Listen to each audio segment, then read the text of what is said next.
Otep à tous, bien-aimés frères et sœurs. Moi, je dis ça, c'est ajouter un crime au crime.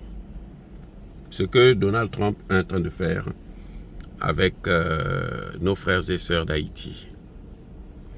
Monsieur Donald Trump a commencé à expulser les immigrants, les immigrés haïtiens. Ou les migrants, je ne sais pas comment, comme vous voulez. Il a commencé à expulser les Haïtiens en Haïti. Il y a une première vague de près de un peu moins d'une cinquantaine, 40 et quelques, qui sont 46 je crois ou 47, qui sont arrivés au Cap haïtien. C'est M. Donald Trump qui les expulse. Il y en a, on les accuse d'être des criminels, d'être de ceci, d'être de cela. Bon. Mais vous savez, Donald Trump est en droit, hein, c'est son pays, il est en droit d'expulser qui il veut. Hein, c'est clair. Mais quand vous regardez très bien, en fait, j'appelle ça un crime contre l'humanité, contre un peuple, contre une nation. Pourquoi je dis c'est un crime? C'est pas le fait d'expulser des gens qui sont sans papier, on a le droit de les expulser. Ça, c'est une évidence. Oui, même si chez nous, dans beaucoup de pays, on ne le fait pas. Mais quand quelqu'un rentre illégalement, il prend un risque d'être expulsé. Mais on ne s'est jamais posé la question de pourquoi ces gens se déplacent. Pourquoi nous quittons nos pays pour venir en France, aux États-Unis, en Europe, en Belgique, ainsi de suite. C'est là où le problème se pose. Il faut d'abord commencer par se poser les questions pour comprendre l'origine, la source même de cette migration. C'est dû à quoi? Pourquoi les gens quittent leur pays pour venir chez vous?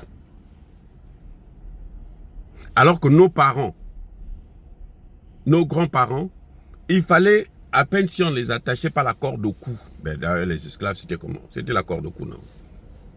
Hein? Même moi, je suis gentil parce que moi, je parle de corde. Mais en fait, c'était de la ferraille au cou. Oui. Nos parents ne venaient pas ici. Non.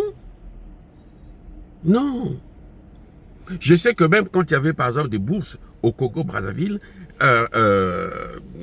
nos aînés, il fallait, c'est la force publique qui venait vous prendre, que non, vous êtes obligé d'aller vous former là-bas. Les gens s'en foutaient. Mais maintenant, si à la moindre occasion, les gens s'en vont.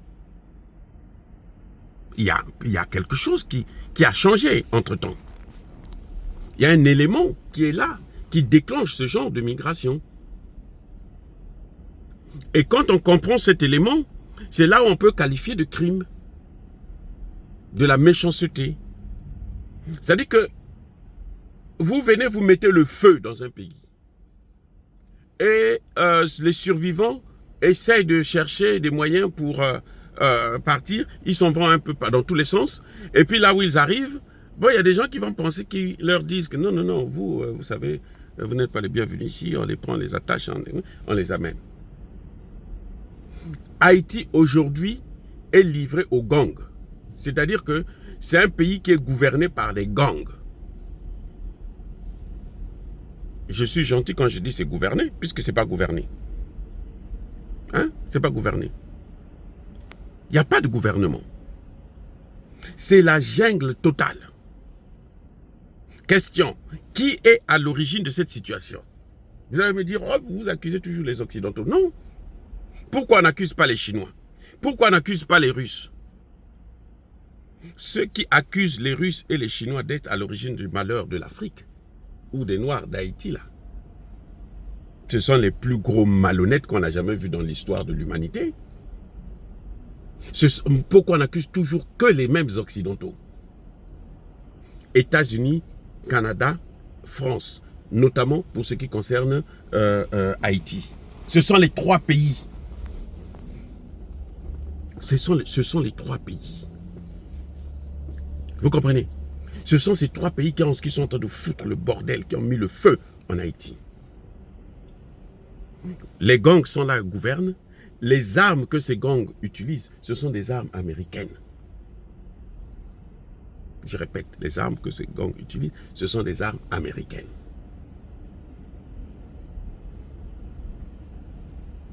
Pourquoi Donald Trump ne commence pas d'abord par chercher quels sont les auteurs de cette situation?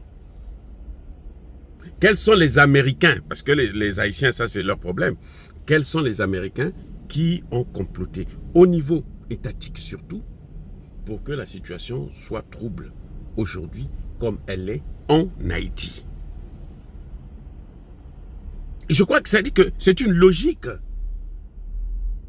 C'est une logique. Donald Trump sait que Haïti aujourd'hui, c'est un pays qui est ingouvernable. Donald Trump le sait. Il le sait très bien. C'est pour ça d'ailleurs qu'il s'est permis pendant sa campagne d'accuser les Haïtiens de manger des chats, ce que moi je conteste. Il s'est permis de le dire parce qu'il sait que non, personne ne lui répondra. Il en profite de la faiblesse d'un État que eux ils ont affaibli. Ce sont les Américains, les Français qui ont mis Haïti dans cette situation à genoux. Juste après leur indépendance par la force. Il fallait donner une leçon à tous les Noirs que vous ne serez pas et vous ne serez jamais indépendants. Ce Noir-là qui a essayé de le faire, là, il faut qu'on le punisse pour que les autres puissent être découragés. Même si aujourd'hui on le constate avec le Sahel que c'est peine perdue, ça a échoué. Mais c'était ça l'objectif. Français et Américains se sont mis ensemble pour boycotter l'économie haïtienne, pour boycotter, détruire la politique haïtienne, détruire l'État haïtien depuis 1800. Depuis 1802, 1803 comme 4. C'est ça qu'ils ont mis en place depuis là jusqu'à aujourd'hui, c'est ça qui continue. Il faut mettre à genoux Haïti pour que les autres Noirs ne puissent pas penser un jour sortir de cette situation. Peine perdue puisque maintenant là, la situation est irréversible. Et lorsque l'Afrique va se libérer, lorsque plus de pays africains se libéreront, on va libérer Haïti. Vous avez vu pourquoi, qui on a envoyé en Haïti? Quel est le pays africain qu'on a envoyé? On a envoyé le Kenya. Les policiers kenyans. Ce n'est pas les Kenyans qu'on a envoyés. Qui les a envoyés? Ce n'est pas les États-Unis. Qui finance? Ce n'est pas les États-Unis. Mais pourquoi ils ont choisi le Kenya? Pourquoi ils n'ont pas choisi le Mali? Pourquoi ils n'ont pas choisi le Burkina Faso? Ils ont choisi le Kenya. Parce que le Kenya, c'est le Kenya qui est en train de foutre le bordel en RDC. Parce que c'est leur pion. C'est leur spécialiste de la destruction des États. C'est pour ça qu'on l'a envoyé. Vous savez que vous avez mis le feu dans le pays et vous prenez des gens sous prétexte qu'ils sont illégaux, sous prétexte que ce sont des criminels, vous les envoyez dans ce feu-là. Mais c'est un crime, vous êtes en train de les envoyer pour les envoyer au repos éternel. Vous savez, si ce sont des criminels, quand ils vont partir là-bas, et vous savez où est-ce qu'ils les ont envoyés? On ne les a pas envoyés à Port-au-Prince. Hein? Ils pouvaient bien les envoyer à Port-au-Prince, puisque les gangs là sont leurs amis. On les a envoyés au Cap Haïtien. Vous savez pourquoi on les a envoyés au Cap Haïtien? Il faut poser la question. Pourquoi on les envoie au Cap Haïtien? On les envoie au Cap Haïtien. Parce que le Cap Haïtien, aujourd'hui, c'est l'Eldorado de Haïti. C'est là-bas qu'on commence à exploiter le pétrole haïtien. Il faut mettre le feu là-bas pour que tout ça aussi, ça s'arrête. Mais ils ne sont pas bêtes. Trump n'est pas bête. Et Trump veut la paix? Non, il ne veut pas la paix. En Ukraine, ce qu'il est en train de chercher, il est en train de chercher les matières premières ukrainiennes, le reste en tout cas, des matières premières. Il veut prendre le contrôle. Il veut prendre le contrôle de l'Ukraine. Il veut gérer l'Ukraine. S'installer en Ukraine, gérer l'Ukraine. C'est ça que Trump est en train de chercher à faire. Poutine l'a compris. Poutine est en train de changer d'avis maintenant sur les fameuses négociations de paix. Et pour ça d'ailleurs, il a piqué une crise. Parce que Poutine a vite compris. Mais en Haïti, ils ont déjà tout bousillé. Ils ont déjà tout bousillé. Il n'y a plus, ça dit qu'il n'y a plus un socle. Il faut un sursaut national. Et ça va demander beaucoup de réflexion, beaucoup de temps parfois. Oui. Donc, je crois que pour moi, ces expulsions, c'est ajouter le crime au crime. Ce n'est que la méchanceté habituelle des Occidentaux de pouvoir martyriser l'homme noir. Toujours martyriser. Mais, ce que je peux dire à mes frères et sœurs haïtiens, c'est que le temps de ces gens-là, où ils pouvaient faire de nos pays, ils pouvaient faire de nous ce qu'ils veulent, est terminé, il est passé. Maintenant, nous sommes à l'ère du panafricanisme.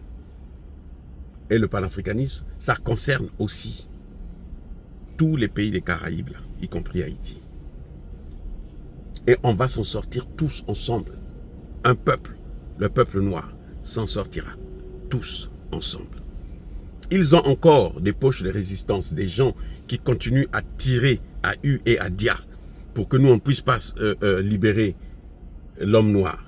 Mais le temps là, nous ne sommes plus à l'ère du poisson, nous sommes à l'ère du verseau. Tous ceux qui se mettront sur notre chemin seront écrasés, y compris Donald Trump.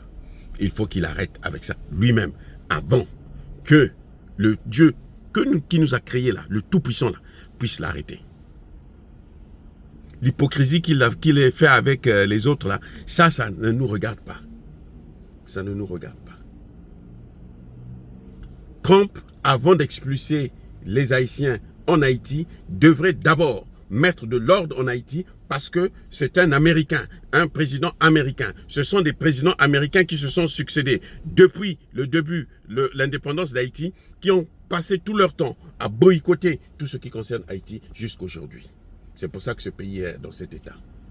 Ce sont les conséquences d'un travail, d'une politique de destruction systématique de tout mouvement, de toute avancée, de toute émancipation d'un peuple qui a entraîné ce que vous voyez, le chaos que vous voyez aujourd'hui en Haïti. Ce n'est pas gratuit, ça ne vient pas du ciel. Ce sont ces gens-là qui ont fait ça.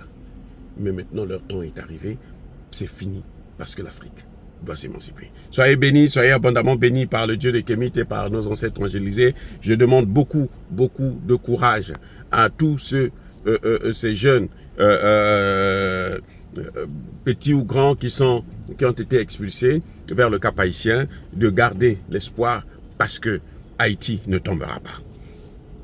Vive l'Afrique éternelle, j'assume.